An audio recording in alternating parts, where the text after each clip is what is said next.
Hello, എല്ലാവർക്കും open ഔട്ടിലേക്ക് ഒരിക്കൽ കൂടി സ്വാഗതം. നിങ്ങളൊരു SSLC വിദ്യാർത്ഥിയാണ് എങ്കിൽ തീർച്ചയായിട്ടും ഈ ചാനൽ സബ്സ്ക്രൈബ് ചെയ്യുക.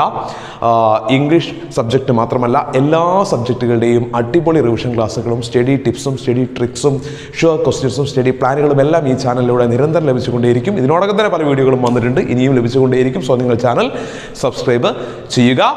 ഇന്ന് നമ്മൾ ആദ്യത്തെ വീഡിയോയിൽ ഡിസ്കസ് ചെയ്യാൻ പോകുന്നത് കംപ്ലീറ്റ് ദി കോൺവേഴ്സേഷൻ എന്ന് പറയുന്ന ഗ്രാമർ പാർട്ടാണ്. 5 മാർക്കിന് ചോദ്യം വരുന്ന ഒരു ഭാഗമാണ് കംപ്ലീറ്റ് ദി കോൺവേഴ്സേഷൻ. അങ്ങനെ ഞാൻ പറയുമ്പോൾ അഥവാ നിങ്ങൾക്ക് മനസ്സിലായിട്ടില്ലെങ്കിൽ നിങ്ങൾക്ക് ഇപ്പോൾ സ്ക്രീനിൽ കാണാം. 2 പേര് തമ്മിലുള്ളൊരു കോൺവേഴ്സേഷൻ കൊടുക്കും. ആ കോൺവേഴ്സേഷനിൽ പല ഭാഗങ്ങളിലായിട്ട് കുറേ ബ്ലാങ്കുകൾ ഉണ്ടാവും. ആ ബ്ലാങ്ക് എല്ലാം നമ്മൾ ഫില്ല് ചെയ്യണം. ഈ 5 ബ്ലാങ്ക്, മിക്കപ്പോഴും 5 ബ്ലാങ്ക് അല്ലെങ്കിൽ 4 ബ്ലാങ്കാണ് കൊടുത്തിട്ടുണ്ടായിരിക്കുക.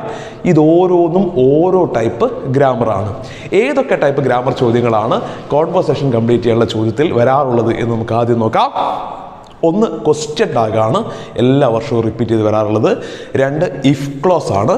3 ക്വസ്റ്റ്യൻ മേക്കിംഗ്, അതായത് WH ക്വസ്റ്റ്യനും യെസ് ഓർ നോ ക്വസ്റ്റ്യനും ഉണ്ടാക്കുക, ഒരു ആൻസറിൽ നിന്ന് ഉണ്ടാക്കുക എന്ന ടൈപ്പിലുള്ള ക്വസ്റ്റ്യൻ മേക്കിംഗ് ആണ് 3ാമതായിട്ട് വരാറുള്ളത്. മറ്റൊന്ന് ഹാർഡ് ബെറ്റർ ആണ്. ഈ 4 എണ്ണമാണ് ഏറ്റവും അധികം ആവർത്തി വരാറുള്ളത്. അതിന് പുറമെ വുഡ് യു മൈൻഡ് എന്ന് പറയുന്ന ഒരു ഗ്രാമർ ടോപ്പിക്ക് കഴിഞ്ഞ ക്രിസ്മസ് എക്സാമിലൊക്കെ ചോദിക്കുകയുണ്ടായി. അപ്പോൾ നമ്മൾ ഈ വീഡിയോയിൽ ഡിസ്കസ് ചെയ്യാൻ പോകുന്നത് ഈ 5 ഗ്രാമർ ടോപ്പിക്കുകളാണ്. ഈ 5 ഗ്രാമർ ടോപ്പിക്കുകളും ഈ ഒരു വീഡിയോ കഴിയുമ്പോഴേക്കും നിങ്ങൾ പഠിച്ചു കഴിഞ്ഞിരിക്കും. നിങ്ങൾ അത് പഠിച്ചു കഴിഞ്ഞിട്ടുണ്ട് എങ്കിൽ തീർച്ചയായിട്ടും കോൺവെർസേഷൻ കംപ്ലീറ്റ് ചെയ്യാനുള്ള ചോദ്യത്തിൻ്റെ 5 മാർക്കും നിങ്ങൾക്ക് കിട്ടിയിരിക്കും. സോ നമുക്ക് വീഡിയോയിലേക്ക്, അല്ലെങ്കിൽ ഈ വീഡിയോയിലെ ഓരോ ഗ്രാമർ പാർട്ടിലേക്കും പോകാം. ഏറ്റവും ആദ്യം ഞാൻ ഡിസ്കസ് ചെയ്യാൻ പോകുന്നത് ക്വസ്റ്റ്യൻ ടാഗ് ആണ്. ഓക്കെ, അപ്പോൾ ക്വസ്റ്റ്യൻ ടാഗ് എന്ന് വെച്ച് കഴിഞ്ഞാൽ ഒരു സെന്റൻസിന്, അതായത് സ്റ്റേറ്റ്മെന്റിന്റെയോ അല്ലെങ്കിൽ ഇമ്പറേറ്റീവ് സെന്റൻസുകളുടെയോ ഒക്കെ അവസാനം നമ്മൾ ചോദിക്കുന്ന ചെറു ചോദ്യങ്ങളെയാണ് ക്വസ്റ്റ്യൻ ടാഗ് എന്ന് പറയുക. വളരെ സിമ്പിളായിട്ട് നിങ്ങൾക്ക് ഈ കാര്യം മനസ്സിലാവണമെങ്കിൽ മലയാളത്തിൽ ഞാനൊരു എക്സാമ്പിൾ പറയാം. നിങ്ങളുടെ ക്ലാസ്സിലുള്ള ഒരു കുട്ടിയെ കാണിച്ചുകൊണ്ട്, ഒരു വിദ്യാർത്ഥിയെ കാണിച്ചുകൊണ്ട് നിങ്ങൾ പറയുകയാണ്, ആ കുട്ടി നന്നായിട്ട് പഠിക്കും. നിങ്ങളുടെ ഫ്രണ്ടിനോട് പറയുകയാണ്, ആ കുട്ടി നന്നായിട്ട് പഠിക്കും. ഇത് പറഞ്ഞു കഴിഞ്ഞ ശേഷം നിങ്ങൾ ഇല്ലേ എന്നൊരു ചോദ്യം ചോദിക്കും. ആ കുട്ടി നന്നായിട്ട് പഠിക്കും, ഇല്ലേ? ഇങ്ങനെ ഈ ഇല്ലേ, അല്ലേ, ആണോ, ഉണ്ടോ, അല്ലെങ്കിൽ ആ കുട്ടി തീരെ പഠിക്കില്ല, ഉണ്ടോ, അതായത് ആ കുട്ടി പഠിക്കില്ല എന്ന് പറഞ്ഞ ശേഷം നമ്മൾ ഉണ്ടോ എന്ന് ചോദിച്ചില്ല, അങ്ങനെ അല്ലേ, ആണോ, ഉണ്ടോ, ഇല്ലേ, ഈ രീതിയിൽ ചോദിക്കുന്ന ചെറു ചോദ്യങ്ങളെയാണ് യഥാർത്ഥത്തിൽ ക്വസ്റ്റ്യൻ ടാഗ് എന്ന് പറയുന്നത്. അത് ഇംഗ്ലീഷിലേക്ക് വരുമ്പോൾ, ഇംഗ്ലീഷ് ലാംഗ്വേജിലേക്ക് വരുമ്പോൾ അത് കണ്ടെത്താൻ ചില മെത്തേഡുകളുണ്ട്. ഏറ്റവും ആദ്യം മറ്റൊരു കാര്യം പറയാം. ഞാൻ നേരത്തെ പറഞ്ഞു, കോൺവെർസേഷൻ കംപ്ലീറ്റ് ചെയ്യാനുള്ള ചോദ്യത്തിൽ പല ടൈപ്പ് ഗ്രാമർ വരും. കുറേ ബ്ലാങ്കുകൾ അവിടെ ഇവിടെയായിട്ട് കൊടുത്ത് കാണും. അപ്പോൾ ഓരോന്നും ഓരോ ടൈപ്പ് ഗ്രാമറാണ്. ഇതിൽ ആദ്യം ക്വസ്റ്റ്യൻ ടാഗിൻ്റെ ചോദ്യം ഏതാണ്, ഇഫ് ക്ലോസിൻ്റെ ചോദ്യം ഏതാണ്, ക്വസ്റ്റ്യൻ മേക്കിംഗ് ഏതാണ് നമ്മൾ തിരിച്ചറിയണമല്ലോ. ക്വസ്റ്റ്യൻ ടാഗിൻ്റെ ചോദ്യമാണോ എന്ന് തിരിച്ചറിയാൻ വളരെ സിമ്പിളാണ്. ഒരു സെൻറ്റൻസ് ഇങ്ങനെ കൊടുത്തു കഴിഞ്ഞ ശേഷം, ഇങ്ങനെ ഒരു സെൻറ്റൻസ് കൊടുത്തു കഴിഞ്ഞ ശേഷം he is cleaning the house എന്ന് കൊടുത്തു കഴിഞ്ഞ ശേഷം കോമയും, നോക്കൂ, കോമയും ബ്ലാങ്കും ക്വസ്റ്റ്യൻ മാർക്കും, കോമയും ബ്ലാങ്കും ക്വസ്റ്റ്യൻ മാർക്കും വന്നിട്ടുണ്ട് എങ്കിൽ അത് ക്വസ്റ്റ്യൻ ടാഗിൻ്റെ ചോദ്യമായിരിക്കും. എന്തൊക്കെയാണ്?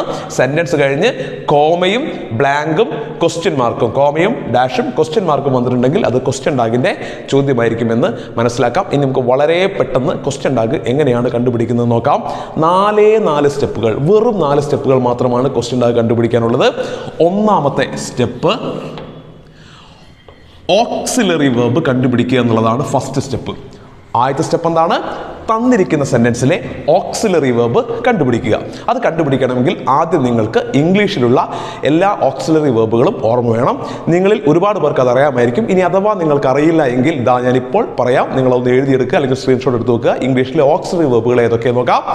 ആം, is, are, was, were, do, does, did, has, have, had, will, would, shall, should, can, could, may, might, must, need, dare, ought to, used to. ഇതാണ് ഇംഗ്ലീഷിലെ 24 ഓക്സിലറി വെർബുകൾ.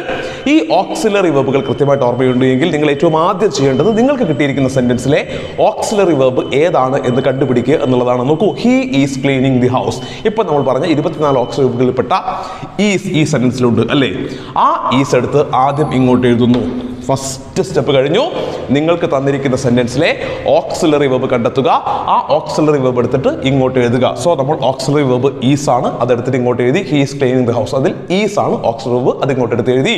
ഇനി രണ്ടാമത്തെ സ്റ്റെപ്പ്, സെക്കൻഡ് സ്റ്റെപ്പ്, നിങ്ങൾക്ക് കിട്ടിയിരിക്കുന്ന സെന്റൻസ് നെഗറ്റീവ് ആണോ positive ആണോ എന്ന് കണ്ടുപിടിക്കുക. നിങ്ങൾക്ക് എളുപ്പത്തിൽ മനസ്സിലാക്കാൻ P bar N എന്ന് എഴുതി. P എന്ന് പറഞ്ഞാൽ പോസിറ്റീവ്, ബാർ എന്ന് പറഞ്ഞാൽ നെഗറ്റീവ്. നിങ്ങൾ കിട്ടിയ സെന്റൻസ് പോസിറ്റീവ് ആണോ നെഗറ്റീവ് ആണോ എന്ന് നോക്കുക. അതാണ് രണ്ടാമത്തെ സ്റ്റെപ്പ്. എങ്ങനെയാണ് ഒരു സെന്റൻസ് പോസിറ്റീവ് ആണോ അല്ലെങ്കിൽ നെഗറ്റീവ് ആണോ എന്ന് നോക്കേണ്ടത്? വളരെ സിമ്പിളാണ്. അല്ല, ഇല്ല എന്നൊക്കെ പറഞ്ഞ് അവസാനിക്കുന്ന എല്ലാ സെന്റൻസുകളും നെഗറ്റീവാണ്. എൻ്റെ കയ്യിൽ ഒരു ചോക്ക് ഉണ്ട് എന്ന് പറഞ്ഞാൽ അത് പോസിറ്റീവും, എൻ്റെ കയ്യിൽ ചോക്ക് ഇല്ല എന്ന് പറഞ്ഞാൽ നെഗറ്റീവുമാണ്. നാളെ സ്കൂൾ ഉണ്ട് എന്ന് പറഞ്ഞാൽ, അല്ലെങ്കിൽ നാളെ സ്കൂളിൽ ക്ലാസ് ഉണ്ട് എന്ന് പറഞ്ഞാൽ അത് പോസിറ്റീവും, നാളെ സ്കൂളിൽ ക്ലാസ് ഇല്ല എന്ന് പറഞ്ഞാൽ നെഗറ്റീവുമാണ്. അപ്പോൾ അല്ല, ഇല്ല എന്നുള്ള വേർഡ്സ് ഒക്കെ ഉണ്ടെങ്കിൽ ആ സെൻറ്റൻസ് നെഗറ്റീവ് ആയിരിക്കും. അല്ല, ഇല്ല എന്നർത്ഥം വരുന്ന ഇംഗ്ലീഷിലുള്ള വേർഡ്സ് അഥവാ ഇംഗ്ലീഷിലെ നെഗറ്റീവ് വേർഡ്സ് ഏതൊക്കെയാണ് എന്നാണ് അടുത്തതായിട്ട് നിങ്ങൾ ഓർത്ത് വെക്കേണ്ടത്. ഏതൊക്കെയാണ് ഇംഗ്ലീഷിലെ നെഗറ്റീവ് വേർഡ്സ് അഥവാ അല്ല, ഇല്ല എന്നൊക്കെ അർത്ഥം വരുന്ന ഇംഗ്ലീഷിലെ വേർഡ്സ് ഏതൊക്കെയെന്ന് നോക്കാം. No, not, never, barely, scarcely, seldom, hardly, few, little, none, neither. ഇതെല്ലാം ഇംഗ്ലീഷിലെ നെഗറ്റീവ് വേർഡ്സ് ആണ്. ഞാൻ ഇവിടെ സ്ക്രീനിൽ കാണിക്കുന്നുണ്ട്. ഇതെല്ലാം ഇംഗ്ലീഷിലെ നെഗറ്റീവ് വേർഡ്സ് ആണ്. ഇതിനെല്ലാം ഒരേ ഒരു മീനിങ്ങേ ഉള്ളൂ, അല്ല അല്ലെങ്കിൽ ഇല്ല. ഇതിൽ ഹാർഡ്ലി, ഫ്യൂ, ലിറ്റിൽ ഒക്കെ കാണുമ്പോൾ നിങ്ങൾക്ക് സംശയം തോന്നും. ഹാർഡ് എന്നുള്ള വാക്കിനാണ് കഠിനം എന്നർത്ഥം. ഹാർഡ്ലി എന്ന് പറഞ്ഞു കഴിഞ്ഞാൽ ഇല്ല എന്നാണ് അർത്ഥം. ഫ്യൂ, ലിറ്റിൽ എന്നൊക്കെ കാണുമ്പോൾ നിങ്ങൾക്ക് ചെറുത് അല്ലെങ്കിൽ കുറച്ച് എന്നൊക്കെ ഇതിൻ്റെയൊക്കെ മീനിങ് എന്ന്. അത് എ ഫ്യൂ എ ലിറ്റിലാണ്. ജസ്റ്റ് ഫ്യൂ അല്ലെങ്കിൽ ലിറ്റിൽ എന്ന് മാത്രമാണെങ്കിൽ അതും നെഗറ്റീവ് വേർഡ്സ് ആണ്. സോ ഞാനിപ്പോൾ പറഞ്ഞതെല്ലാമാണ് നെഗറ്റീവ് വേർഡ്സ്. ഈ പറഞ്ഞിരിക്കുന്ന നെഗറ്റീവ് വേർഡ്സിൽപ്പെട്ട ഏതെങ്കിലും ഒരു വേർഡ് നിങ്ങൾക്ക് തന്നിരിക്കുന്ന സെൻറ്റൻസിലുണ്ട് എങ്കിൽ ആ സെൻറ്റൻസ് നെഗറ്റീവ് ആയിരിക്കും. ഇപ്പം ഞാൻ പറഞ്ഞ നെഗറ്റീവ് വേർഡ്സിലെ ഇതിൽപ്പെട്ട ഏതെങ്കിലും ഒരു വേർഡ് നിങ്ങൾക്ക് കിട്ടിയിരിക്കുന്ന സെൻറ്റൻസിലുണ്ടോ നോക്കണം. സോ നിങ്ങൾ ആദ്യം ഈ നെഗറ്റീവ് വേർഡ്സ് എല്ലാം പഠിച്ചു വെക്കണം. ഇതിൽപ്പെട്ട ഏതെങ്കിലും ഒരു വേർഡ് നിങ്ങൾ കിട്ടിയ സെൻറ്റൻസിലുണ്ടോ എന്ന് നോക്കൂ. ഇവിടെ he is cleaning the house. ഇതിൽ എവിടെയും ഒരു നെഗറ്റീവ് വേർഡ് ഇല്ല. അതുകൊണ്ട് തന്നെ ഈ സെൻറ്റൻസ് എന്താണ്? പോസിറ്റീവ് സെൻറ്റൻസ് ആണ്. ഞാനിത് ജസ്റ്റ് നിങ്ങൾ നമ്മൾ സയൻസിലൊക്കെ എഴുതുന്ന പോലെ എഴുതിയതേ ഉള്ളൂ. ഇതെന്താണ്? ഒരു പോസിറ്റീവ് സെൻറ്റൻസ് ആണ്. കാരണം ഇതിൽ നെഗറ്റീവ് വേർഡ്സ് ഒന്നും ഇല്ല. ഇനി ഹി ഈസ് ക്ലീനിങ് ദി ഹൗസിന് പകരം he is not cleaning the house എന്നായിരുന്നുവെങ്കിൽ ഈ സെൻറ്റൻസ് എന്തായനെ? നെഗറ്റീവ് സെൻറ്റൻസ് ആയനെ. പക്ഷെ ഇവിടെ നോട്ട് ഇല്ല. അതുകൊണ്ട് തന്നെ ഇത് പോസിറ്റീവ് സെൻറ്റൻസ് ആണ്. അവിടെയാണ് നമ്മുടെ മൂന്നാമത്തെ അല്ലെങ്കിൽ ഏറ്റവും ഇമ്പോർട്ടൻ്റ് ആയിട്ടുള്ള സ്റ്റെപ്പ്. പോസിറ്റീവ് സെൻറ്റൻസിൻ്റെ ടാഗ് നെഗറ്റീവും നെഗറ്റീവ് സെൻറ്റൻസിൻ്റെ ടാഗ് പോസിറ്റീവുമായിരിക്കും. ശ്രദ്ധിക്കുക, ഈ കൊടുത്തിരിക്കുന്ന ഭാഗത്ത്, അതായത് ഈ കൊടുത്തിരിക്കുന്ന സെൻറ്റൻസ് പോസിറ്റീവ് ആണ് എങ്കിൽ, ഈ കൊടുത്തിരിക്കുന്ന സെൻറ്റൻസ് പോസിറ്റീവ് ആണ് എങ്കിൽ ഇവിടെ നെഗറ്റീവ് ആണ് വരിക. ടാഗ് നെഗറ്റീവ് ആണ് വരിക. അതേസമയം ഈ കൊടുത്തിരിക്കുന്ന സെൻറ്റൻസ് നെഗറ്റീവ് ആണ് എങ്കിൽ ടാഗ് പോസിറ്റീവ് ആണ് വരിക. മനസ്സിലായല്ലോ? സെന്റൻസ് പോസിറ്റീവ് ആണെങ്കിൽ ടാഗ് നെഗറ്റീവ് ആയിരിക്കും. സെന്റൻസ് നെഗറ്റീവ് ആണെങ്കിൽ ടാഗ് പോസിറ്റീവ് ആയിരിക്കും. He is cleaning the house positive അല്ലേ? അതുകൊണ്ട് ടാഗ് നെഗറ്റീവ് ആണ്. ഇത് ഓർത്ത് വെക്കാൻ ഒരു ബാറ്ററി ടെക്നിക്ക് ഉണ്ട്. ഇതാ, നിങ്ങളൊരു ബാറ്ററി എടുക്കുക. ആ ബാറ്ററിയുടെ ഈ വശം പോസിറ്റീവ് ആണെങ്കിൽ ഇത് നെഗറ്റീവ് ആയിരിക്കുമല്ലോ അല്ലേ? ഇവിടെ പ്ലസ് ആണെങ്കിൽ ഇവിടെ ഒരു മൈനസിന്റെ മാർക്ക് ഉണ്ടാവില്ലേ? ഇതാ, ഇങ്ങനെ ബാറ്ററി വെച്ചാൽ ഇത് പോസിറ്റീവ്, ഇത് പോസിറ്റീവ്. ഇങ്ങനെ ബാറ്ററി വെക്കുക, ഇത് പോസിറ്റീവ്, ഇത് നെഗറ്റീവ്. ഇനി ആ ബാറ്ററി തിരിച്ചു വെച്ചാലോ? ബാറ്ററിയുടെ ഈ വശം പോസിറ്റീവ് ആയാൽ ഈ സൈഡ് എന്താണ്? നെഗറ്റീവ് ആണ്. സോ പോസിറ്റീവ് സെൻസിന്റെ ടാഗ് നെഗറ്റീവ്, നെഗറ്റീവ് സെൻസിന്റെ ടാഗ് പോസിറ്റീവ് ആയിരിക്കും എന്ന് വളരെ കൃത്യമായിട്ട് മനസ്സിലാക്കി വെക്കുക. അപ്പോൾ എങ്ങനെയാണ് ടാഗ് നെഗറ്റീവ് ആക്കുക? ഞാൻ പറഞ്ഞു പോസിറ്റീവ് സെൻറ്റൻസിലെ ടാഗ് നെഗറ്റീവ് ആയിരിക്കും എന്ന് പറഞ്ഞു. പക്ഷേ എങ്ങനെ നമ്മൾ ടാഗ് നെഗറ്റീവ് ആക്കുക? വളരെ എളുപ്പമാണ് മക്കളെ. ഏത് സെൻറ്റൻസും അല്ലെങ്കിൽ ടാഗ് നെഗറ്റീവ് ആക്കാൻ, ഏത് സെൻറ്റൻസും അല്ല, ടാഗ് നെഗറ്റീവ് ആക്കാൻ ഓക്സിലറി വെർബിനോട് കൂടെ നോട്ട് ചേർക്കുകയാണ് വേണ്ടത്. ഇപ്പം ഈസ് നെഗറ്റീവ് ആക്കണമെങ്കിൽ ഈസ് നോട്ട് ആക്കിയാൽ മതി. ക്യാൻ നെഗറ്റീവ് ആക്കണമെങ്കിൽ കനോട്ട് ആക്കിയാൽ മതി. പക്ഷേ നമ്മളത് ടാഗിൽ എഴുതുമ്പോൾ ശ്രദ്ധിക്കണേ, നമ്മളത് ടാഗിലേക്ക് എഴുതുമ്പോൾ ഈസ് നോട്ട് എന്ന് എഴുതാൻ പറ്റില്ല. അത് ചുരുക്കിയിട്ട് ഈസിൻ്റെ എഴുതണം. കനോട്ട് എന്നുള്ളത് ചുരുക്കി കാണ്ട് എഴുതണം. സോ ടാഗിൽ നമ്മൾ എഴുതുമ്പോൾ നെഗറ്റീവ് ആക്കിയ ശേഷം അത് ചുരുക്കിയിട്ട് വേണം എഴുതാൻ. ഈസ് നോട്ടിന് പകരം നമ്മൾ എന്ത് എഴുതണം? ഈസിൻഡ് എന്ന് എഴുതണം. എന്ത് എഴുതണം? ഈസിൻഡ്. ഈസ് നോട്ടാണ് എഴുതേണ്ടത്, അത് ചുരുക്കിയിട്ട് നമ്മൾ ഈസിൻഡ് ആക്കി. ഇവിടെ കനോട്ട് ആണെങ്കിൽ ഇവിടെ കാണ്ട് എന്ന് ചുരുക്കി വേണം നമ്മൾ എഴുതാൻ. ഇനി നാലാമത്തെ അല്ലെങ്കിൽ അവസാനത്തെ സ്റ്റെപ്പ്, ഈ തന്നിരിക്കുന്ന സെന്റൻസിലെ സബ്ജക്റ്റ് ഏതാണോ അതെടുത്തിട്ട് ഇങ്ങോട്ട് എഴുതുക എന്നുള്ളതാണ്. He is cleaning the house. ഇതിലെ സബ്ജക്റ്റ് ഏതാണ്? ഹി ആണ് അല്ലേ? അതെടുത്ത് നമ്മൾ ഇങ്ങോട്ട് എഴുതി. ഈസിൻഡ് ഹി. ഇവിടെ നിങ്ങൾ ശ്രദ്ധിക്കേണ്ട ഒരു കാര്യം കൂടിയുണ്ട്. ഇവിടെ ഹീക്ക് പകരം ഒരാളുടെ പേര് ഹരി എന്നാണ് കൊടുത്തത് എങ്കിൽ ഈസിൻഡ് ഹരി എന്ന് നമ്മൾ എഴുതാൻ പാടില്ല. ഈസിൻഡ് ഹരി എന്ന് എഴുതരുത്. ഹരി എന്നുള്ളത് ഒരു പുരുഷനാണല്ലോ, മെയിലാണല്ലോ. അപ്പൊ അതിന് പകരം ഹി, അവൻ നല്ല ഉപയോഗിക്കാം, അത് എഴുതുക. ഹി എന്ന് എഴുതുക. ഇനി ഹരിത എന്നാണെങ്കിൽ അതൊരു സ്ത്രീയാണ്. അപ്പൊ നമ്മൾ അവിടെ എന്ത് എഴുതണം? സ്ത്രീ അല്ലെ, അവൾ എന്നർത്ഥം വരുന്ന ഷീ എന്ന് എഴുതണം. ഒന്നിലധികം പേരുണ്ടെങ്കിൽ നമ്മൾ ദേ എന്നും എഴുതണം. ഈ രീതിയിൽ പ്രോനൗണുകൾ മാത്രമേ നമ്മൾ എഴുതാൻ പാടുള്ളൂ. ഈസ് ആൻഡ് ഹി എന്ന് കിട്ടി. സോ 4 സ്റ്റെപ്പിൽ നമ്മൾ ക്വസ്റ്റ്യൻ ടാഗ് കണ്ടുപിടിച്ചിരിക്കുന്നു. ആദ്യത്തെ സ്റ്റെപ്പ് നിങ്ങൾ കിട്ടിയിരിക്കുന്ന സെന്റൻസിലെ ഓക്സിലറി വെർബ് കണ്ടുപിടിക്കുക. രണ്ടാമത്തെ സ്റ്റെപ്പ് നിങ്ങൾ കിട്ടിയ സെന്റൻസ് പോസിറ്റീവ് ആണോ നെഗറ്റീവ് ആണോ നോക്കുക. പോസിറ്റീവോ നെഗറ്റീവോ നോക്കാൻ നെഗറ്റീവ് വേർഡ്സ് ഉണ്ടോ നോക്കിയാൽ മതി. നെഗറ്റീവ് വേർഡ്സ് ഏതൊക്കെയാണ് ഞാൻ ഇതിനോടൊക്കെ നിങ്ങൾക്ക് നേരത്തെ തന്നെ പറഞ്ഞു കഴിഞ്ഞു. അത് പഠിച്ചു വെച്ചാൽ സെന്റൻസ് പോസിറ്റീവോ നെഗറ്റീവോ നോക്കും. മൂന്നാമത്തെ സ്റ്റെപ്പ് പോസിറ്റീവ് സെന്റൻസിന്റെ ടാഗ് നെഗറ്റീവ് ആയിരിക്കും, നെഗറ്റീവ് സെന്റൻസിന്റെ ടാഗ് പോസിറ്റീവും ആയിരിക്കും. നാലാമത്തെ സ്റ്റെപ്പ് എന്താ? സബ്ജക്റ്റ് എടുത്ത് എഴുതുക. ഹി എടുത്തിട്ട് ഇങ്ങോട്ട് എഴുതുക. ഇവിടെ ഒരാളുടെ പേരാണെങ്കിൽ അയാൾ പുരുഷനാണെങ്കിൽ ഹിയും, സ്ത്രീ ആണെങ്കിൽ ഷീയും എഴുതുക. ഇത്രയും ചെയ്യുന്നതോടുകൂടി ക്വസ്റ്റ്യൻ ടാഗിന്റെ സ്റ്റെപ്പുകൾ നിങ്ങൾ പഠിച്ചു കഴിഞ്ഞു. പോസിറ്റീവ് സെന്റൻസിന്റെ ടാഗ് നെഗറ്റീവ് ആവുമെന്ന് പറഞ്ഞു. എങ്കിൽ സെന്റൻസ് നെഗറ്റീവ് ആണെങ്കിൽ ടാഗ് എന്താവും അതുകൂടി നമ്മൾ നോക്കണമല്ലോ അല്ലേ. സോ നമ്മൾ നേരത്തെ എഴുതി അതേ സെന്റൻസ് ഒന്ന് മാറ്റി ചെയ്തിരിക്കുന്നു. He is not cleaning the room, sorry house. നേരത്തെ ഹീസ് ക്ലീനിങ് ദ ഹൗസ് ആണെങ്കിൽ ഇത് he's not clean the house. നമ്മൾ നേരത്തെ എന്താ പറഞ്ഞത്? സെന്റൻസ് നെഗറ്റീവ് ആണെങ്കിൽ ടാഗ് പോസിറ്റീവ് ആണ്. ഇവിടെ സെന്റൻസ് നെഗറ്റീവ് അല്ലേ, കാരണം എന്താ? നോട്ട് എന്നുള്ള വേർഡ് യൂസ് ചെയ്തിട്ടില്ലേ, നോട്ട് എന്നുള്ള വേർഡ് യൂസ് ചെയ്തിട്ടില്ലേ. സോ സെന്റൻസ് നെഗറ്റീവ് അല്ലേ? അതെ, നെഗറ്റീവ് ആണെങ്കിൽ നമുക്ക് ടാഗ് എന്തായിരിക്കും? പോസിറ്റീവ് ആയിരിക്കും. അപ്പോൾ നമ്മൾ പഠിച്ച പ്രകാരം ഫസ്റ്റ് സ്റ്റെപ്പിൽ ഈസ് എന്ന ഓക്സിലറി വെർബ് ഉപയോഗിക്കുന്നു. ഇനി സെന്റൻസ് നെഗറ്റീവ് ആയതുകൊണ്ട് ടാഗ് പോസിറ്റീവ് ആണ്, അതുകൊണ്ട് ഇവിടെ ഒന്നും ചേർക്കണ്ട, ഈസ് അതേപോലെ ഇട്ടാൽ മതി. ഈ സ്റ്റെപ്പ്, അതായത് പോസിറ്റീവ് നെഗറ്റീവ്, നെഗറ്റീവ് പോസിറ്റീവ് എന്നുള്ളത് ഓർക്കുക. ഇവിടെ പോസിറ്റീവ് നെഗറ്റീവ് ആക്കാൻ നമ്മൾ നോട്ട് ചേർത്തു, ഇത് പോസിറ്റീവ് ആക്കാൻ നമ്മൾ പ്രത്യേകിച്ച് ഒന്നും ചെയ്യേണ്ട, അതേപോലെ എഴുതിയാൽ മതി. എന്നിട്ട് എന്ത് ചെയ്യുന്നു?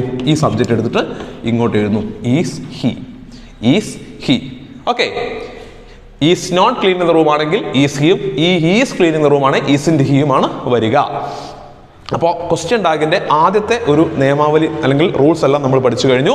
നമ്മൾ ആദ്യം ഓക്സിലറി വെർബ് കണ്ടെത്തണം. രണ്ടാമത്തെ സെന്റൻസ് പോസിറ്റീവ് ആണോ നെഗറ്റീവ് ആണോ നോക്കണം. മൂന്നാമതായിട്ട് പോസിറ്റീവ് സെൻസ് നെഗറ്റീവ് ടാഗും നെഗറ്റീവ് സെൻസിന് പോസിറ്റീവ് ടാഗും എടുക്കണം. നാലാമതായിട്ട് സബ്ജക്റ്റ് എടുത്തിട്ട് ഈ രീതിയിൽ ഇങ്ങോട്ട് എഴുതുകയും വേണം. ഓക്കെ. ഇനി നമ്മൾ പഠിക്കാൻ പോകുന്നത് ഇതേ നിയമത്തിൽ നിന്ന് ചെറിയ മാറ്റങ്ങളോട് കൂടിയിട്ടുള്ള ക്വസ്റ്റ്യൻ ടാഗ് ചോദ്യങ്ങളാണ്. കണ്ടുപിടിക്കുന്ന രീതിയൊക്കെ ഏകദേശം ഇതുപോലെയാണ്, എന്നാൽ കുറച്ച് മാറ്റങ്ങൾ, ചില എക്സെപ്ഷണൽ കേസുകളുണ്ട്. അങ്ങനെയുള്ളൊരു 4 ടൈപ്പ് സെന്റൻസുകൾ കൂടിയുണ്ട്. അതും കൂടി നമ്മൾ പഠിച്ചാൽ ക്വസ്റ്റ്യൻ ടാഗ് പൂർത്തിയായി കഴിഞ്ഞു. അതും കൂടി നമുക്കൊന്ന് നോക്കാം. സോ 4 സെന്റൻസുകൾ ഇതാ ഞാൻ ഇവിടെ എഴുതിയിട്ടുണ്ട്.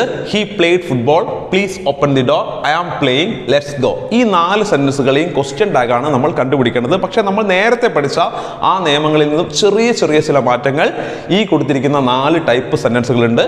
ഇതും കൂടി കൃത്യമായിട്ട് മനസ്സിലാക്കിയാൽ നിങ്ങൾ ക്വസ്റ്റ്യൻ ടാഗ് പഠിച്ചു കഴിഞ്ഞു. ഇതിൽ ആദ്യത്തെ ടൈപ്പ് നോക്കൂ, ഹി പ്ലേഡ് ഫുട്ബോൾ. ഈ സെന്റൻസ് കണ്ടാൽ അറിയാം ഇതിൽ നേരിട്ട് ഒരു ഓക്സിലറി വെർബ് കൊടുത്തിട്ടില്ല. നേരത്തെ നമ്മൾ ആദ്യത്തെ സ്റ്റെപ്പായിട്ട് പറഞ്ഞത് എന്താ? ഫസ്റ്റ് സ്റ്റെപ്പായിട്ട് നമ്മൾ പറഞ്ഞത് എന്തായിരുന്നതാ? ഓക്സിലറി വെർബ് കണ്ടുപിടിക്കുക എന്നുള്ളതായിരുന്നു നമ്മൾ ഫസ്റ്റ് സ്റ്റെപ്പായിട്ട് പറഞ്ഞതല്ലേ. ആ പറഞ്ഞിരിക്കുന്ന ഓക്സിലറി വെർബ് ഈ സെന്റൻസിൽ എവിടെയും നേരിട്ട് കൊടുത്തിട്ടില്ല. നോക്കൂ, ഹി പ്ലേഡ് ഫുട്ബോളിൽ എവിടെയും ഈസോ വാസോ ഹാസോ ഒന്നും നിങ്ങൾ കാണാൻ കഴിയില്ല, നേരിട്ട് കൊടുത്തിട്ടില്ല. ഇങ്ങനെ ഓക്സിലറി വെർബ് നേരിട്ട് കൊടുക്കാത്ത ഒരു സെന്റൻസ് ആണ്, ഒരു സാധാരണ സ്റ്റേറ്റ്മെന്റ് ആണ്. ഇതാ ഇങ്ങനെയുള്ള ഒരു സാധാരണ സ്റ്റേറ്റ്മെന്റ് ആണ് തന്നത് എങ്കിൽ ഉറപ്പിക്കാം do, does, did. Do, does, did. ഈ 3ൽ ഏതെങ്കിലും ഒന്നായിരിക്കും കൊടുത്തിരിക്കുന്ന ഓക്സിലറി വെർബ് എന്ന്. ഡു, ഡസ്, ഡിഡ് ഇതിൽ ഏതെങ്കിലും ഒന്നായിരിക്കും ഓക്സിലറി വെർബ് എന്ന് നിങ്ങൾക്ക് ഉറപ്പിക്കാം. എപ്പോൾ? നിങ്ങൾക്ക് തന്നിരിക്കുന്ന ഒരു സാധാരണ സ്റ്റേറ്റ്മെന്റിൽ ഓക്സിലറി വെർബ് നേരിട്ട് കൊടുത്തിട്ടില്ലെങ്കിൽ ഉറപ്പിക്കാം ഡുവോ, ഡസോ, ഡിഡോ ആയിരിക്കും അതിലുള്ളത് എന്ന്. ഈ 3ൽ ഏതാണ് ഉള്ളത് എന്ന് മനസ്സിലാക്കണമെങ്കിൽ നിങ്ങൾ നേരെ നോക്കേണ്ടത് മെയിൻ വെർബ് ഏതാണെന്നാണ്. നോക്കൂ, മെയിൻ വെർബ് ഏതാണ്? പ്ലേഡ്. ഏതാണ് മെയിൻ വെർബ്? പ്ലേഡ്. ഇനി ശ്രദ്ധിച്ചു കേൾക്കുക. ഒരു വെർബ് നോർമൽ V1 ഫോമിലാണെന്ന് കരുതുക. ഉദാഹരണത്തിന് വിസിറ്റ്സ്, ഇത് വിസിറ്റ് നോർമൽ V1 ഫോമിലാണ് അല്ലേ. വിസിറ്റ്സ് അല്ല, വിസിറ്റ് എന്നുള്ളത് നോർമൽ V1 ഫോമിലാണ്. അതിലുണ്ടാവുന്ന ഓക്സിലറി വെർബ് ഡു ആയിരിക്കും. കാരണം വിസിറ്റ് പ്ലസ് ഡു ആണ് വിസിറ്റിനെ സ്പ്ലിറ്റ് ചെയ്താൽ വിസിറ്റ് പ്ലസ് ഡു എന്നാണ്. അതേസമയം രണ്ടാമത് വിസിറ്റ്സ് എന്നാണ് കൊടുത്തതെങ്കിൽ, അതായത് എസ് ഫോമിലാണ് അവസാനിക്കുന്നതെങ്കിൽ, വെർബ് എസ് ഫോമിലാണ് അവസാനിക്കുന്നത് എങ്കിൽ അതിലുണ്ടാവുക ഡസ് ആയിരിക്കും. കാരണം വിസിറ്റിനോട് ഡസ് ചേർന്നാലാണ് വിസിറ്റ്സ് ഉണ്ടാവുന്നത്. വിസിറ്റിനോട് ഡസ് ചേർന്നാലാണ് വിസിറ്റ്സ് ഉണ്ടാവുന്നത്. ഇനി ഒരു വെർബ് ടു, അതായത് പാസ്റ്റിലാണ്, പാസ്റ്റ് ടെൻസിലാണ്. അതായത് വിസിറ്റഡ് എന്ന് പറഞ്ഞാൽ കഴിഞ്ഞു പോയതല്ലേ, പാസ്റ്റ് ടെൻസ് അല്ലേ, V2 അല്ലേ, പാസ്റ്റ് ടെൻസിലാണെങ്കിൽ അതിലുണ്ടാവുക ഡിഡ് ആയിരിക്കും. സോ വളരെ സിമ്പിൾ ആണ്. ഒരു വേർബ് അതിന്റെ ബേസ് ഫോം ഞാൻ പറയുന്നില്ല, അതിന്റെ V1 ഫോമിൽ, അതിന്റെ സാധാരണ V1 ഫോമിലാണ് എങ്കിൽ അതിൽ ഡു ഉണ്ടാവും. ലൈക്ക്, ഇഷ്ടപ്പെടുക അർത്ഥം വരുന്നത് ലൈക്ക് എന്നുള്ള വേർഡ് മാത്രമാണെങ്കിൽ അതിൽ ഡു ആണ് ഉണ്ടാവുക.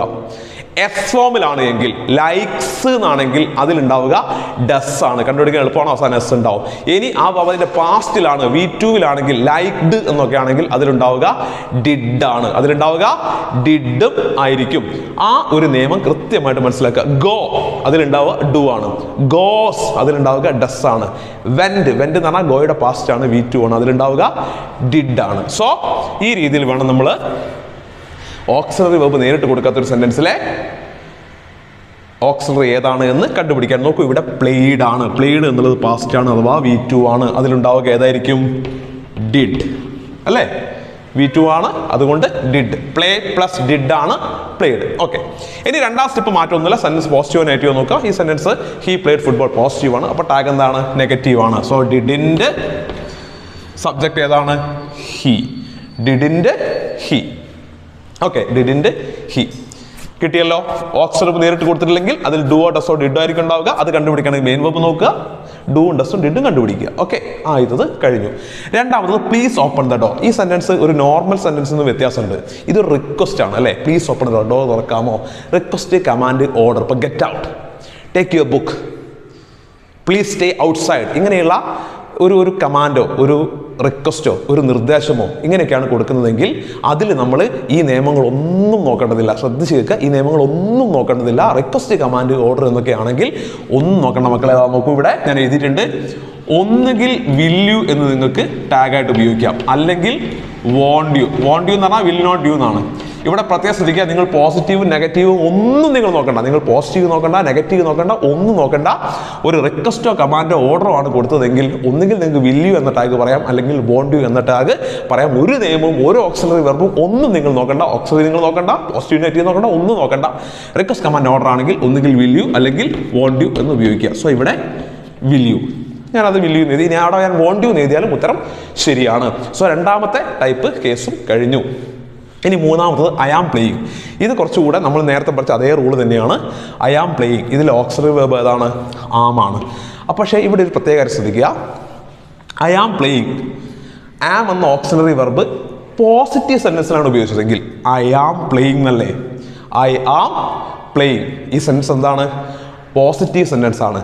പോസിറ്റീവ് സെന്റൻസിലാണ് ഉപയോഗിച്ചത് എങ്കിൽ ആർ ഇൻറ്റ് ഐ എന്താണ്? ആർ ഇൻറ്റ് ഐ എന്ന് വേണം നമ്മൾ എഴുതാൻ. എന്താണ് എഴുതേണ്ടത്? ആർ ഇൻറ്റ് ഐ എന്ന് വേണം നമ്മൾ എഴുതാൻ. ആമെന്നല്ല, ആർ ഇൻറ്റ് ഐ. ആം ഇൻറ്റ് ഐ എന്ന് ഒരിക്കലും ഇങ്ങനെ ആം ഇൻറ്റ് ഐ എന്ന് ഒരു കാരണവശാലും നമ്മൾ എഴുതാൻ പാടില്ല. പകരം ആറിൻ്റെ എന്ന് വേണം. എന്നാൽ ഐ ആം നോട്ട് പ്ലേയിങ് എന്നാണെങ്കിലോ അവിടെ നമുക്ക് എന്ത് എഴുതാം? ആം ഐ എന്ന് എഴുതാം. നെഗറ്റീവ് സെന്റൻസിലാണ് ആം വന്നെങ്കിൽ അവിടെ നമുക്ക് എന്ത് എഴുതാം? ആം ഐ എന്ന് തന്നെ എഴുതാം. അതിൽ യാതൊരു കുഴപ്പവും ഇല്ല. ഓക്കെ, സോ മൂന്നാമത്തെ റൂൾ ഇതാണ്. ആം ഒരു പോസിറ്റീവ് സെന്റൻസിൽ വന്നാൽ ആർ ഇൻറ്റ് ഐ എന്ന് വേണം എഴുതാൻ. ഓക്കെ, ഇനി അടുത്തതായിട്ട് ലെറ്റ്സ് ഗോ. ലെറ്റസ് വെച്ച് തുടങ്ങുന്ന ഏതൊരു സെന്റൻസിന്റെയും ടാഗ് ഷാൾ വി ആയിരിക്കും. ലെറ്റ്സ് വെച്ച് തുടങ്ങുന്ന ഏതൊരു സെന്റൻസിന്റെയും ടാഗ് ഷാൾ വി ആയിരിക്കും. ഏതാണ്? Shall we. ലെറ്റ്സ് വെച്ച് തുടങ്ങുന്ന ഏതൊരു സെന്റൻസിന്റെയും ടാഗ് ഷാൾ വി ആയിരിക്കും. ഇത്രയും കാര്യങ്ങൾ പഠിച്ചു കഴിഞ്ഞാൽ നിങ്ങൾ വളരെ വൃത്തിയായിട്ട് വളരെ കൃത്യമായിട്ട് ഏത് പഠിക്കുന്നു? ക്വസ്റ്റ്യൻ ടാഗ് പഠിച്ചു കഴിഞ്ഞു. അടുത്തതായിട്ട് നമ്മൾ പഠിക്കാൻ പോകുന്നത് ഇഫ് ക്ലോസ് ആണ്. എന്താണ് ഇഫ് ക്ലോസിന്റെ നിയമങ്ങളെന്ന് നോക്കാം. ഓക്കെ, ഇനി നമുക്ക് പഠിക്കാനുള്ളത് ഇഫ് ക്ലോസ് ആണ്. കോൺവെർസേഷൻ കംപ്ലീറ്റ് ചെയ്യാനുള്ള ചോദ്യത്തിൽ വരുന്ന വളരെ പ്രധാനപ്പെട്ട ഒന്നാണ് ഇഫ് ക്ലോസ് എന്ന് പറയുന്നത്. ഇഫ് ക്ലോസിന്റെ ചോദ്യം കണ്ടുപിടിക്കാൻ അല്ലെങ്കിൽ ഇഫ് ക്ലോസ് എവിടെയാണ് വന്നിരിക്കുന്നത്, ഇഫ് ക്ലോസിന്റെ ചോദ്യമാണോ എന്ന് കണ്ടുപിടിക്കാൻ വളരെ എളുപ്പമാണ്. ഇഫ് വെച്ചിട്ട് ഒരു സെന്റൻസ് ആരംഭിക്കും, പകുതിയെ കൊടുത്തിട്ടുണ്ടാവും, ബാക്കി പകുതി നമ്മൾ ഫില്ല് ചെയ്യണം. ഇഫ് വെച്ചിട്ടാണ് ആ സെന്റൻസ് ആരംഭിക്കുക, പകുതി കൊടുക്കും, ബാക്കി പകുതി നമ്മൾ ഫില്ല് ചെയ്യണം. ഇതാണ് ഇഫ് ക്ലോസിന്റെ ചോദ്യം. ഇഫ് ക്ലോസിന്റെ അല്ലെങ്കിൽ ഇഫ് എന്നുള്ള വേർഡിന്റെ മീനിങ് എങ്കിൽ എന്നാണ്. നമ്മളൊരു കണ്ടീഷൻ പറയാൻ വേണ്ടിയിട്ടൊക്കെയാണ് പറയുക. അതുകൊണ്ട് ഇതിനെ കണ്ടീഷണൽ ക്ലോസുകൾ എന്നും വിളിക്കാറുണ്ട്. ഇഫ് എന്ന് പറഞ്ഞാൽ എങ്കിൽ എന്നാണ്. അപ്പോൾ ഇഫ് യു സ്റ്റഡി വെൽ, നീ നന്നായിട്ട് പഠിച്ചാൽ അല്ലേ. അപ്പോൾ ബാക്കി എന്താണ് എന്ന് നമ്മൾ എഴുതണം. ഇഫ് ക്ലോസിന്റെ ചോദ്യം വരുമ്പോൾ നിങ്ങൾ പ്രധാനമായിട്ട് ശ്രദ്ധിക്കേണ്ടത് 3 ടൈപ്പിലാണ് ഇഫ് ക്ലോസിൻ്റെ ചോദ്യം വരിക. 3 ടൈപ്പിൽ. ഇത് ഒന്നാമത്തെ ടൈപ്പാണ്, ഇത് രണ്ടാമത്തെ ടൈപ്പാണ്, ഇത് മൂന്നാമത്തെ ടൈപ്പാണ്. ഈ 3 ടൈപ്പിലാണ് ഇഫ് ക്ലോസിൻ്റെ ചോദ്യം വരിക. എന്താണ് ഈ 3 ടൈപ്പ്? എന്താണ് ഈ 3 സെൻറ്റൻസ് നമ്മൾ വ്യത്യാസം നോക്കൂ. ഇഫ് യു സ്റ്റഡി വെൽ, ഇവിടെ സ്റ്റഡി V1 പ്രസന്റ് ടെൻസ് ആണ് കൊടുത്തിരിക്കുന്നത്. രണ്ടാമത്തെ ടൈപ്പിൽ ഇഫ് യു സ്റ്റഡീഡ് വെൽ, നോക്കൂ V2 ആണ് കൊടുത്തിരിക്കുന്നത്. അതായത് സ്റ്റഡീഡ് എന്നുള്ളത് പാസ്റ്റ് ആണ്. സ്റ്റഡീഡ് എന്നുള്ളത് പാസ്റ്റ് ആണ്. മൂന്നാമത് if you had studied well, ഹാഡും അത് കഴിഞ്ഞിട്ട് V3യും കൊടുത്തിരിക്കുന്നു. അതായത് ഈ 3 രൂപത്തിലാണ് ഇഫ് ക്ലോസിന്റെ ചോദ്യം വരിക. അതായത് ഇഫ് ക്ലോസിൽ നിങ്ങൾ തരുന്ന ആ സെന്റൻസിന്റെ ഇഫ് ക്ലോസിന്റെ ആ പാർട്ടിലെ മെയിൻ വെർബ് ഒന്നുകിൽ V1 ആയിരിക്കും, അല്ലെങ്കിൽ V2 ആയിരിക്കും, അതുമല്ലെങ്കിൽ ഹാഡ് കഴിഞ്ഞ് V3യും ആയിരിക്കും വന്നിട്ടുണ്ടാവുക. ഈ 3 ടൈപ്പിൽ മാത്രമേ ഇഫ് ക്ലോസിന്റെ ചോദ്യം വരൂ. അപ്പോൾ നിങ്ങൾ ഏറ്റവും ആദ്യം ചെയ്യേണ്ട കാര്യം, ഏറ്റവും ആദ്യം മനസ്സിലാക്കേണ്ട കാര്യം, ഇഫ് ക്ലോസിൻ്റെ ഒരു ചോദ്യം വന്നു കഴിഞ്ഞാൽ 2 കാര്യങ്ങളാണ് നിങ്ങൾ ശ്രദ്ധിക്കേണ്ടത്. ഒന്ന്, ആദ്യത്തെ ഭാഗത്തിൻ്റെ ഈ പാർട്ടിൻ്റെ മീനിങ്ങിനോട് ചേരുന്ന ഒരു കാര്യം മാത്രമേ നമ്മൾ ഇവിടെ എഴുതാൻ പാടുള്ളൂ. ഇപ്പോൾ ഇഫ് യു സ്റ്റഡി വെൽ, നീ നന്നായിട്ട് പഠിച്ചാൽ എന്ത് നമ്മളിവിടെ എഴുതണ്ടേ? നീ നന്നായിട്ട് പഠിച്ചാൽ നിനക്ക് ഫുൾ A+ കിട്ടും, നീ പാസ്സാവും എന്നല്ലേ നമ്മൾ എഴുതേണ്ടത്. അപ്പോൾ ഇതിനോട് ചേരുന്ന ഒരു കാര്യമേ ഇവിടെ നിങ്ങൾ എഴുതാൻ പാടുള്ളൂ. അതല്ലാതെ ഇഫ് യു സ്റ്റഡി വെൽ, നീ നന്നായിട്ട് പഠിച്ചാൽ നീ തോറ്റുപോകും, അല്ലെങ്കിൽ പെട്രോളിന് വില കുറയും, നീ നന്നായിട്ട് പഠിച്ചാൽ പെട്രോളിന് വില കുറയും, അങ്ങനെ നമ്മൾ പറയോ? ഇല്ല. അപ്പോൾ ഇതിനോട് ചേരുന്നത് ഇവിടെ എഴുതാവും. രണ്ടാമത്തെ കാര്യം, നമ്മൾ ബാക്കി ഭാഗം ഫില്ല് ചെയ്യുമ്പോൾ വളരെ കൃത്യമായ ഓക്സിലറി വെർബ് ഉപയോഗിച്ചിട്ടുണ്ടാവണം. എങ്ങനെയാണ് ആ ഓക്സിലറി ഉപയോഗിക്കുക? ഇതും കൂടി മനസ്സിലായി കഴിഞ്ഞാൽ ഇഫ് ക്ലോസ് നിങ്ങൾ വളരെ കൃത്യമായിട്ട് പഠിച്ചു എന്ന് അർത്ഥം. ശ്രദ്ധിച്ച് കേൾക്കുക. ഇഫ് ക്ലോസിൻ്റെ ചോദ്യം 3 ടൈപ്പാണെന്ന് പറഞ്ഞു കഴിഞ്ഞു. ഒന്നിൽ V1 ആയിരിക്കും മെയിൻ വെർബ്, രണ്ടാമത്തേലെ മെയിൻ വെർബ് V2 ആയിരിക്കും, മൂന്നാമത്തേലെ main verb had plus V3 ആയിരിക്കും. നിങ്ങൾക്ക് ഇഫ് ക്ലോസിൻ്റെ ഒരു ചോദ്യം കിട്ടിക്കഴിഞ്ഞാൽ നിങ്ങളുടെ നോട്ടം ആദ്യം പോകേണ്ടത് ഫസ്റ്റ് സ്റ്റെപ്പ് എന്ന് പറഞ്ഞാൽ നിങ്ങളുടെ നോട്ടം ആദ്യം പോകേണ്ടത് നിങ്ങൾ കിട്ടിയിരിക്കുന്ന ആ പാർട്ടിലെ മെയിൻ വെർബ് ഏതാണെന്നാണ്. ഇവിടെ നോക്കുമ്പോൾ നേരെ നിങ്ങളുടെ നോട്ടം പോകുന്നു സ്റ്റഡി, V1 ആണ് അല്ലേ? സ്റ്റഡി അത് V1 ആണോ V2 ആണോ V3 ആണോ നോക്കണം. നിങ്ങൾക്ക് കിട്ടിയ സെൻറ്റൻസിലെ മെയിൻ വെർബ് V1 ആണോ V2 ആണോ V3 ആണോ എന്ന് നിങ്ങൾ കൃത്യമായിട്ട് നോക്കണം. അപ്പോൾ V1 ആണെങ്കിൽ എന്ത് ചെയ്യണം, V2 ആണ് എന്ത് ചെയ്യണം, V3 എന്താണെങ്കിൽ എന്ത് ചെയ്യണം എന്നുള്ളത് പഠിച്ചു കഴിഞ്ഞാൽ ഇഫ് ക്ലോസ് നിങ്ങൾ പഠിച്ചു കഴിഞ്ഞു. സോ ആദ്യത്തെ സെൻറ്റൻസ് എടുക്കാം. ഇഫ് യു സ്റ്റഡി വെൽ, അതിലെ മെയിൻ വെർബ് സ്റ്റഡി ആണ്, അത് V1 ആണ്, അത് പ്രസന്റ് ടെൻസിലാണ് അല്ലേ? പ്രസന്റ് ടെൻസിലാണ് എങ്കിൽ ഒരു പണിയുമില്ല. നീ നന്നായിട്ട് പഠിച്ചാൽ നിനക്ക് ഫുൾ A+ കിട്ടും എന്നാണ് നമ്മൾ പറയാൻ പോകുന്നത്. നിനക്ക് ഫുൾ A+ കിട്ടും. അപ്പോൾ നമ്മൾ യു എഴുതി. ഇനിയാണ് നിങ്ങൾ ശ്രദ്ധിച്ച് കേൾക്കേണ്ടത്, മെയിൻ വെർബ്, അതായത് ഇഫ് ക്ലോസിലെ മെയിൻ വെർബ് V1 ആണെങ്കിൽ നിങ്ങൾക്ക് ഇവിടെ ഉപയോഗിക്കാവുന്ന ഓക്സിലറി വെർബ് വില്ലാണ്. ഏതാണ്? വിൽ. U will. വില്ലിന് പകരം ക്യാൻ, ഷാൾ, മെയ്. ഏതൊക്കെയാ? Can, shall, may. ഈ 3 ഓക്സിലറി വെർബുകളിൽ ഏത് വേണമെങ്കിലും ഉപയോഗിക്കാം. വില്ലിന് പകരം ക്യാൻ, ഷാൾ, മെയ്. ഈ 3ൽ ഏത് വേണമെങ്കിലും നിങ്ങൾക്ക് ഉപയോഗിക്കാം. സോ നോക്കൂ, ഇഫ് യു സ്റ്റഡി വെൽ, ഇവിടെ സ്റ്റഡി എന്നുള്ളത് V1 ആയതുകൊണ്ട് നമ്മളിവിടെ വിൽ ഉപയോഗിച്ചു. യു വിൽന്നോ യു ക്യാന്നോ യു ഷാൾന്നോ യു മെയ് എന്നോ നമുക്ക് ഉപയോഗിക്കാം. നമ്മൾ തൽക്കാലം ഇവിടെ വിൽ ഉപയോഗിച്ചു. അത് എന്തുകൊണ്ടാണ് വിൽ ഉപയോഗിച്ചത്? V1 ആയതുകൊണ്ടാണ് കേട്ടോ. സ്റ്റഡി എന്നുള്ളത് V1 ആയതുകൊണ്ടാണ്. അത് കഴിഞ്ഞ് കിട്ടും, നിനക്ക് ഫുൾ A+ കിട്ടും എന്നർത്ഥം വരുന്ന വെർബ് ഏതാ? ഗെറ്റ്. അതാണ് ഇവിടെ എഴുതേണ്ടത്. ഇവിടെ നിങ്ങൾ പ്രത്യേകം ഒരു കാര്യം ശ്രദ്ധിക്കണം. വില്ലിന് ശേഷം നിങ്ങൾ ഉപയോഗിക്കുന്ന ഓക്സിലറി വെർബ് ബേസ് ഫോമിലായിരിക്കണം. വില്ലിന് ശേഷം നിങ്ങൾ ഉപയോഗിക്കുന്ന വെർബ് ഓക്സിലറി വെർബ് അല്ല മക്കളെ. വില്ലിന് ശേഷം നിങ്ങൾ ഉപയോഗിക്കുന്ന മെയിൻ വെർബ് ബേസ് ഫോമിലായിരിക്കണം. എന്താണ് ഒരു വെർബിന്റെ ബേസ് ഫോം എന്ന് വെച്ച് കഴിഞ്ഞാൽ, പ്ലേയിങ് എന്നൊരു വേർഡ് എടുക്കുക. അതിന്റെ ബേസ് വേർഡ് ഏതാ? പ്ലേ എന്നല്ലേ. പ്ലേ എന്നുള്ള വേർഡ് നിന്നല്ലേ പ്ലേയിങ് ഉണ്ടായത്. വിസിറ്റഡ് എന്നുള്ള വേർഡ് എടുക്കുക. അതിന്റെ ബേസ് ഫോം ഏതാ? വിസിറ്റ്. ആ വിസിറ്റിൽ നിന്നല്ലേ വിസിറ്റഡ് ഉണ്ടായത്. ഈ രീതിയിൽ ഏതൊരു വെർബിന്റെയും ബേസ് ഫോം ഉണ്ട്. ആ ബേസ് ഫോമാണ് വിൽ കഴിഞ്ഞിട്ട് നിങ്ങൾ എഴുതേണ്ടത്. അല്ലാതെ നിങ്ങൾ ഒരിക്കലും you will getting no, you will got എന്നോ യു വിൽ ഗെറ്റ്സ് നോ എഴുതാൻ പാടില്ല. You will get. ഓക്കെ. അപ്പൊ എന്താണ്? Full A+. നിനക്ക് ഫുൾ A+ കിട്ടും. So first step main verb നോക്കുക. മെയിൻ വെർബ് V1 ആണെങ്കിൽ ഇവിടെ നമ്മൾ എന്ത് ചെയ്യുക? വില്ല്, ഷാള്, ക്യാൻ, മെയ് ഇതിലൊന്ന് ഉപയോഗിക്കുക. അത് കഴിഞ്ഞ് വരുന്ന വെർബിന്റെ ബേസ് ഫോം എഴുതുക. ഓക്കെ, അത്രയുള്ള പരിപാടി. ഇനി രണ്ടാമത്തെ ടൈപ്പ് നോക്കാം. രണ്ടാമത്തെ ടൈപ്പിലെ മെയിൻ വെർബ് V2 അല്ലേ? V2 എന്ന് പറഞ്ഞാൽ എന്താ? പാസ്റ്റ് ആണ്. രണ്ടാമത്തെ സെന്റൻസിലെ മെയിൻ വെർബ് പാസ്റ്റ് അഥവാ V2 ആണ്. V2 ആണെങ്കിൽ നമ്മൾ എന്ത് ചെയ്യണം നോക്കൂ. V2 ആണെങ്കിൽ ഇതേ നിയമമാണ്, ചെറിയൊരു മാറ്റമേ ഉള്ളൂ. നമ്മൾ യു തന്നെ ഇവിടെ എഴുതുന്നു. V1 ആയപ്പോൾ നമ്മൾ വില്ല് ഉപയോഗിച്ചു എങ്കിൽ V2 ആണെങ്കിൽ നമ്മൾ ഉപയോഗിക്കേണ്ടത് വുഡാണ്. V1 നമ്മൾ ഇവിടെ വില്ല് ഉപയോഗിച്ചു എങ്കിൽ ഇവിടെ V2 ആണെങ്കിൽ ഇവിടെ ഉപയോഗിക്കേണ്ടത് വുഡാണ്. വില്ലല്ല, വുഡാണ്. വുഡിന് പകരം ഷുഡ്, കുഡ്, മൈറ്റ് ഉപയോഗിക്കാം. വുഡിന് പകരം ഷുഡ്, കുഡ്, മൈറ്റ് ഉപയോഗിക്കാം. യു വുഡ്. V2 ആണെങ്കിൽ വുഡ്, V1 ആണെങ്കിൽ വിൽ. അതിനുശേഷം വരുന്ന വേർബ് അതിന്റെ ബേസ് ഫോമിലായിരിക്കണം. You would get, you would get എന്ന് കിട്ടി. You would get full A+. ഇനി നമുക്ക് മൂന്നാമത്തെ ടൈപ്പിലേക്ക് നോക്കാം. If you had studied well. Had plus V3. Had വന്നു, അത് കഴിഞ്ഞൊരു വേർബ് വന്നു. ആ വേർബ് ഇത് ഫോമിലാണ് ഉണ്ടാവുക. തീർച്ചയായിട്ടും ഹാഡ് കഴിഞ്ഞാണ് വേർബ് വരുന്നെങ്കിൽ അത് V3യിലായിരിക്കും ഉണ്ടാവുക എന്ന് നമുക്ക് മനസ്സിലാവും. സോ ഹാഡ് പ്ലസ് V3 ആണെങ്കിൽ എങ്ങനെ? ഇവിടെയാണ് ശ്രദ്ധിക്കേണ്ടത്. ഇതിൽ ചെറിയ ചില മാറ്റങ്ങളുണ്ട്. പരീക്ഷയ്ക്ക് വരാൻ ഏറ്റവും സാധ്യത ഈ ടൈപ്പ് ചോദ്യങ്ങളാണെന്ന് മനസ്സിലാക്കുക. If you had studied. അപ്പോൾ നമ്മുടെ നേരെ നോട്ടം ഇങ്ങോട്ട് പോയി. ഹാഡ് ഉണ്ട്, V3 ഉണ്ട്. ഹാഡ് ഉണ്ട്, അത് കഴിഞ്ഞ് V3 ഉണ്ട്. അത് കഴിഞ്ഞ് V3 ഉണ്ടെങ്കിൽ പതിവ് പോലെ നമ്മൾ ആദ്യം യു എന്ന് എഴുതി. ഇവിടെ യു ആയതുകൊണ്ട് നമ്മൾ ഇവിടെ എന്ത് എഴുതി? യു ആയതുകൊണ്ടല്ല, നീ നന്നായിട്ട് പഠിച്ചാൽ നിനക്ക് ഫുൾ A+ കിട്ടുന്നല്ലേ, അതുകൊണ്ട് തന്നെ യു എന്ന് എഴുതി. ഇനി നമുക്ക് ഹാഡ് പ്ലസ് V3 ആണ് വന്നെങ്കിൽ നിങ്ങൾക്ക് ഇവിടെ വുഡ് ഹാവ് ഉപയോഗിക്കാം. ഏതാ ഉപയോഗിക്കുക? Would have. ഏതാ ഉപയോഗിക്കേണ്ടത്? Would have. അപ്പോൾ V1 വില്ല്, V2 would. Had plus V3 ആണെങ്കിൽ വുഡ് ഹാവ്, വുഡ് ഹാവ്. ഇതാണ് നമ്മൾ ഉപയോഗിക്കേണ്ടത്. ഇനി ഇത്രയും നമ്മൾ ഉപയോഗിച്ചു കഴിഞ്ഞാൽ അത് കഴിഞ്ഞിട്ടൊരു വേർബ് ഉപയോഗിക്കണ്ടേ? നമ്മളിവിടെ ഗെറ്റ് ഉപയോഗിച്ചു, ഇവിടെയും ഗെറ്റ് ഉപയോഗിച്ചു. അത് രണ്ട് വേർബിന്റെ ബേസ് ഫോം അല്ലേ? പക്ഷേ ഹാഡ് പ്ലസ് V3 വരുന്നു ഇവിടെ. അതുകൊണ്ട് നമ്മൾ വുഡ് ഹാവ് ആണ് ഉപയോഗിക്കുന്നതെങ്കിൽ വുഡ് ഹാവ് കഴിഞ്ഞ് വരുന്ന വേർബ് അതിന്റെ തേർഡ് ഫോമിലായിരിക്കണം. So you would have got. ഒരിക്കലും യു വുഡ് ഹാവ് ഗെറ്റ് എന്നല്ല എഴുതുക, ഗോട്ട്.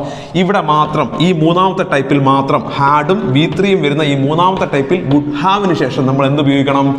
ഗോട്ട് ഉപയോഗിക്കണം. അതായത് വേർബിന്റെ തേർഡ് ഫോം ഇവിടെ മാത്രം. ബാക്കി രണ്ടിലും നമ്മൾ ബേസ് ഫോം ആണ് ഗെറ്റ്, ഗെറ്റ്. പക്ഷെ ഇവിടെ മാത്രം നമ്മൾ വേർബിന്റെ തേർഡ് ഫോം ഉപയോഗിക്കണം, got. You would have got full A+. You would have got full A+ എന്ന് വേണം നമ്മൾ എഴുതാൻ. സോ ഇത്രയേ ഉള്ളൂ. മെയിൻ വെർബ് V1 ആണെങ്കിൽ ഇവിടെ വില്ല്, അത് കഴിഞ്ഞ് വെർബിന്റെ ബേസ് ഫോം. വില്ലിന് പകരം ക്യാൻ, ഷാൾ, മേ ഉപയോഗിക്കാം. മെയിൻ വെർബ് V2 ആണെങ്കിൽ, അതായത് പാസ്റ്റ് ആണെങ്കിൽ ഇവിടെ വുഡ് ഉപയോഗിക്കാം. അതിന് പകരം ഷുഡ്, കുഡ്, മൈറ്റ് ഉപയോഗിക്കാം. അത് കഴിഞ്ഞ് വരുന്ന വെർബിന്റെ ബേസ് ഫോം ഉപയോഗിക്കുക. ഇവിടെ had plus V3, had study എന്നൊക്കെ ആണെങ്കിൽ ഇവിടെ സബ്ജക്റ്റ് കഴിഞ്ഞ് വുഡ് ഹാവ് ആണ് ഉപയോഗിക്കേണ്ടത്. ഏതാ ഉപയോഗിക്കേണ്ടത്?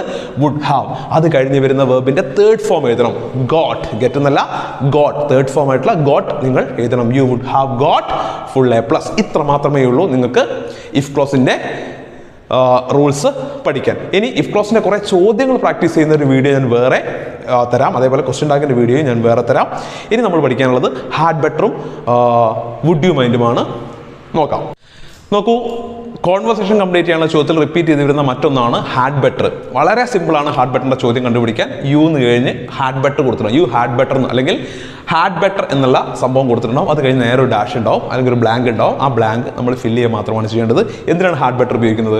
നമുക്കൊരു സജഷൻ കൊടുക്കാൻ വേണ്ടിയിട്ടാണ്, ഒരു അഡ്വൈസ് കൊടുക്കാൻ, ഒരു സജഷൻ കൊടുക്കാൻ, അല്ലെങ്കിൽ ഇന്നത് ചെയ്യുന്നതാണ് നല്ലത് എന്നൊക്കെ പറയാൻ വേണ്ടിയിട്ടാണ് നമ്മൾ ഹാഡ് ബെറ്റർ ഉപയോഗിക്കുക. അപ്പോൾ ഉദാഹരണത്തിന് നിങ്ങൾ നല്ല മഴ പെയ്യാൻ സാധ്യതയുള്ള ഒരു ദിവസം നിങ്ങൾ വീട്ടിൽ നിന്ന് പുറത്തേക്ക് ഇറങ്ങും. വീട്ടിൽ നിന്ന് നമ്മൾ പറയില്ലേ, എടാ കുട എടുക്കുന്നത് നല്ലതെന്ന്. ഈ രീതിയിൽ സജഷൻസ് കൊടുക്കാൻ, അഡ്വൈസ് കൊടുക്കാൻ വേണ്ടിയിട്ടാണ് ഹാഡ് ബെറ്റർ ഉപയോഗിക്കുക. സോ ഹാഡ് ബെറ്റർ ഉപയോഗിക്കുന്നത് സജഷൻസ് കൊടുക്കാനും അഡ്വൈസ് കൊടുക്കാനും ഒക്കെയാണ് എന്ന് ആദ്യം മനസ്സിലാക്കുക. ഹാഡ് ബെറ്റർ വളരെ സിമ്പിളാണ്. അതിന് രണ്ട് കാര്യങ്ങൾ ശ്രദ്ധിച്ചാൽ മതി. ഒന്ന്, ഹാഡ് ബെറ്റർ കഴിഞ്ഞ് ഒരു കാരണവശാലും നിങ്ങൾ ടു ഉപയോഗിക്കാൻ പാടില്ല. പറയുമ്പോൾ you had better to go there എന്നൊക്കെ പറയാൻ തോന്നും, പാടില്ല. ഒന്നാമതായിട്ട് നിങ്ങൾ ചെയ്യേണ്ടത് ഹാഡ് ബെറ്റർ കഴിഞ്ഞ ഉടനെ ഒരു കാരണവശാലും ടു ഉപയോഗിക്കരുത്. ഹാഡ് ബെറ്റർ കഴിഞ്ഞാൽ ടു ഉപയോഗിക്കരുത്. രണ്ട്, ഹാഡ് ബെറ്റർ കഴിഞ്ഞാൽ തൊട്ടടുത്തായിട്ട് നിങ്ങൾ ഉപയോഗിക്കേണ്ടത് ഒരു വേർബാണ്.